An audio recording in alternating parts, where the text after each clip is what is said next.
जय माताजी मित्रों। तो पछीथी अपना एक नवा वीडियो में तमारुं स्वागत है मित्रों। तो आज आप पहुँची गया है ताजपुरा, केम के आज पूनम थई है और नारायण बापूनी अनेक वस्तु तमने बतावाना है, जेम के समाधि गुफा। तो आपणे अत्यारे बाइक पार्किंग करवा माटे आवी गया है, जोई शको छो। हाँ, अहींया बधी बाइको पार्किंग करे छे અને ફાઇનલી હવે આપણે જે નારાયણ બાપુની જે અનેક વસ્તુ છે તે આપણે જોવાની છે। તો હવે અહીંયાથી આપણે આગળ વધીશું અને તમને અનેક વસ્તુ બતાવવાના છે મિત્રો।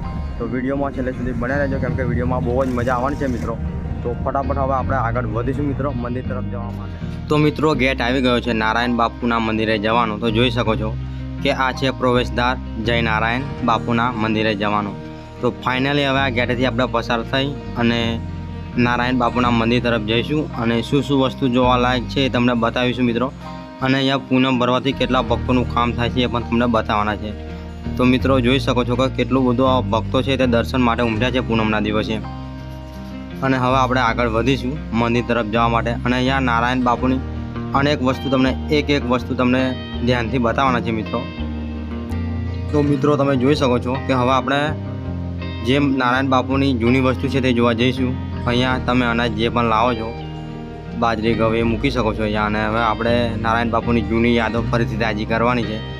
તો હવે આપણે આગળ વધીશું અને નારાયણ બાપુની જે જૂની વસ્તુ છે તમને બતાવવાનું છું। તેમના જે ઉપરના રૂમ છે તે આપણે આવી ગયા છે જોવા માટે। અહીંયા સૌથી પહેલાં તમને ફોટા જોવા મળે છે નારાયણ બાપુના, જોઈ શકો છો। અને નારાયણ બાપુની અનેક વસ્તુ હું તમને બતાવવાનો છું।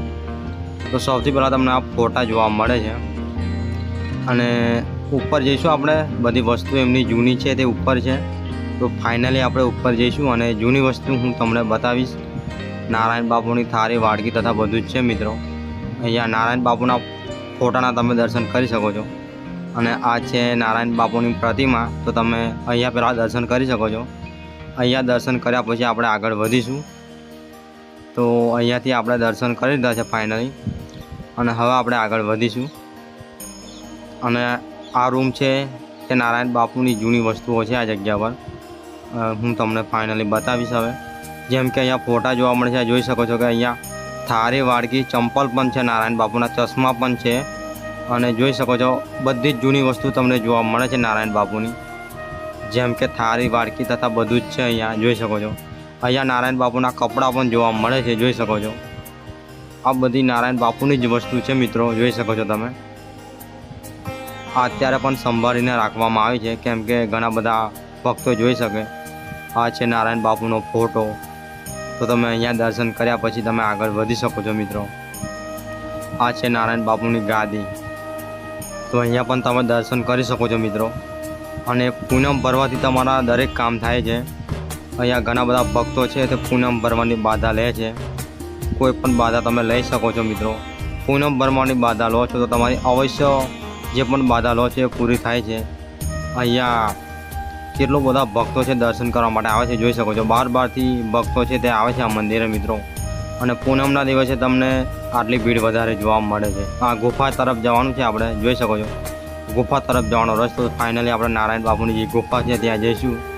તો અહીંયાથી આપણે પસાર થઈશું આગળ જવા માટે અને નારાયણ બાપુની ગુફા હું તમને બતાવીશ ફાઇનલી। તો અહીંયા તમે અગરબત્તી કે શ્રીફળ લાવો છો તો તમારે અહીંયા અગરબત્તી અહીંયા સળગાવવાની રહે છે મિત્રો, જોઈ શકો છો। અને હવે આપણે ગુફા તરફ આગળ વધીશું અને સૌથી પહેલાં તમને અહીંયા દર્શન થાય છે, જોઈ શકો છો। અહીંયા બજરંગબલીનું મંદિર આવેલું છે, તો તમે અહીંયા પણ દર્શન કરી શકો છો મિત્રો। અહીંયા દર્શન કરીને આપણે ફાઇનલી આગળ વધીશું। તો આપણે બજરંગબલીના દર્શન કર્યા છે અને હવે ગુફા તરફ જઈશું। અહીંયા સિક્કો ચોંટાડવાથી તમારી દરેક મનોકામના પૂરી થાય છે, જોઈ શકો છો। તો હવે આપણે આગળ વધીશું ગુફા તરફ જવા માટે। અને અહીંયા શ્રીફળ વધરવાની જગ્યા નીચે છે, જોઈ શકો છો। અહીંયા તમે શ્રીફળ વધરી શકો છો મિત્રો। અને આ છે નારાયણ બાપુની ગુફા, જોઈ શકો છો। અહીંયા તમે નારાયણ બાપુના તમે દર્શન કરી શકો છો મિત્રો। જય નારાયણ બાપુ। અને આ છે બાપુજીની પૂર્ણ મુખ્ય ગુફા। તો આ ગુફા મેન છે મિત્રો। અહીંયા તમે દર્શન કરી શકો છો નારાયણ બાપુના। અને આ યાદી છે, જોઈ શકો છો। વિક્રમ સંવત 2081ની યાદી પણ તમે અહીંયા વાંચી શકો છો. હવે ફાઇનલી આપણે બહાર નીકળી જઈશું અને હજુ આપણે ઘણું બધું જોવાનું વસ્તુ બાકી છે. તો હવે આપણે આગળ જઈશું અને બીજી વસ્તુ પણ નારાયણ બાપુની સમાધિ જોવા જઈશું આગળ. તો ફાઇનલી હવે આપણે આગળ વધીશું અને નારાયણ બાપુની સમાધિ હું તમને બતાવવાનું છું. જે જગ્યા પર નારાયણ બાપુએ સમાધિ લીધી હતી તે જ જગ્યા મિત્રો હું તમને બતાવવાનું છું ફાઇનલી. તો અહીંયા સૌથી પહેલાં અહીંયા જે ગણેશ નમઃ જે અહીંયા મંદિર છે તેના અહીંયા આપણે દર્શન કરીશું ફાઇનલી. તો અહીંયા તમે દર્શન કર્યા પછી તમે બાજુમાં અહીંયા નાના મોટા ઘણા બધા મંદિરો છે. તો અહીંયા તમે દર્શન કરી શકો છો મિત્રો વિશ્વનાથ ભગવાનના. ત્યાર પછી અહીંયા બાજુમાં પણ પ્રતિમાઓ દર્શાવેલી છે, જેમ કે અહીંયા રામ લક્ષ્મણ સીતા માતાની પ્રતિમા દર્શાવેલી છે, તેના પણ તમે દર્શન કરી શકો છો. ત્યાર પછી બાજુમાં પણ બીજી પ્રતિમા દર્શાવેલી છે રાધા કૃષ્ણ ભગવાનની, તેમના દર્શન કરી શકો છો. ત્યાર પછી બાજુમાં પણ પ્રતિમા દર્શાવેલી છે, તેમના આપણે દર્શન કરીશું રણછોડરાય ભગવાનના. તો તેમના દર્શન કર્યા પછી અહીંયા તમને બજરંગબલીના દર્શન થાય છે. અને હવે આપણે મિત્રો ફાઇનલી જઈશું નારાયણ બાપુની સમાધિએ. તો જે જગ્યા પર નારાયણ બાપુએ અંતિમ શ્વાસ લીધેલો એ આ જ જગ્યા છે, જોઈ શકો છો. આ જગ્યા પર નારાયણ બાપુએ સમાધિ લીધી હતી, તો તમે અહીંયાના દર્શન કરી શકો છો મિત્રો. અહીંયા નારાયણ બાપુના અંતિમ શ્વાસ હતા અને આ જ જગ્યા પર નારાયણ બાપુએ સમાધિ લીધી હતી મિત્રો. તો અહીંયા તમે દર્શન કરી શકો છો નારાયણ બાપુના સમાધિના. તો બોલો મિત્રો જય નારાયણ બાપુ. તો અહીંયા સમાધિ લીધી હતી અને હવે આપણે આગળ વધીશું અને આગળ પૂનમના દિવસે મિત્રો અહીંયા ભજન થાય છે, જોઈ શકો છો. અહીંયા વડ છે મોટો અને અહીંયા ભજનનું આયોજન કરવામાં આવે છે દર પૂનમે. અહીંયા છે તે જેન્ટ્સ બેસે છે આ બાજુ અને પેલી બાજુ છે તે લેડીઝ બેસે છે, જોઈ શકો છો. તો અને વચ્ચે છે તે નારાયણ બાપુનો ફોટો છે, તેમના આપણે દર્શન કરીશું ફાઇનલી. તો અહીંયા આપણે નારાયણ બાપુની જે પ્રતિમા છે તેમના દર્શન કરીશું ફાઇનલી. તો અહીંયા પણ દર્શન થાય છે તમને નારાયણ બાપુના, જોઈ શકો છો. અને દાન પેટીમાં તમારે જે પણ દાન કરવું હોય તે કરી શકો છો મિત્રો. તો ફાઇનલી આપણે નારાયણ બાપુની પ્રતિમાના દર્શન કરી લીધા છે અને અહીંયા છે ભેટ. અહીંયા તમે ભેટ લખાવી શકો છો તમારી ઈચ્છા પ્રમાણે. તમારે જે પણ ભેટ લખાવી હોય તે અહીંયા તમે લખાવી શકો છો. ભેટ લખાવ્યા પછી અહીંયા તમારે નારાયણ બાપુના દર્શન થાય છે, જોઈ શકો છો. તો અહીંયા પણ તમને નારાયણ બાપુના દર્શન થાય છે મિત્રો. અને હવે ફાઇનલી આપણે બહાર નીકળી જઈશું.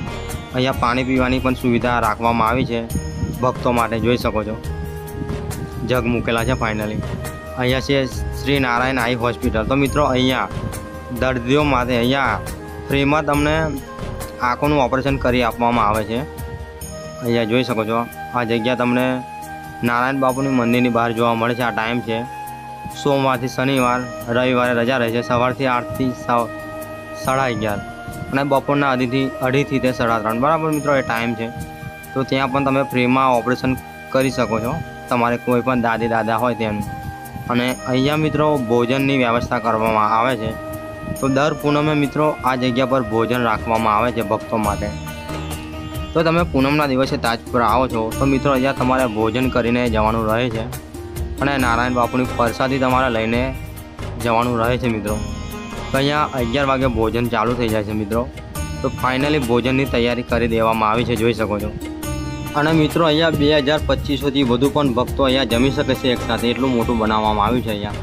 અને હવે ફાઇનલી મિત્રો આપણે બહાર નીકળી જઈશું, કેમ કે આપણે નારાયણ બાપુની બધી જ વસ્તુ જોઈ લીધી છે. જેટલી પણ વસ્તુ જોવાલાયક હતી એટલી મેં તમને બતાવી મિત્રો. અને ફાઇનલી હવે આપણે પાર્કિંગ એરિયામાં જતા રહીશું મિત્રો આપણી બાઇક લેવા માટે મિત્રો.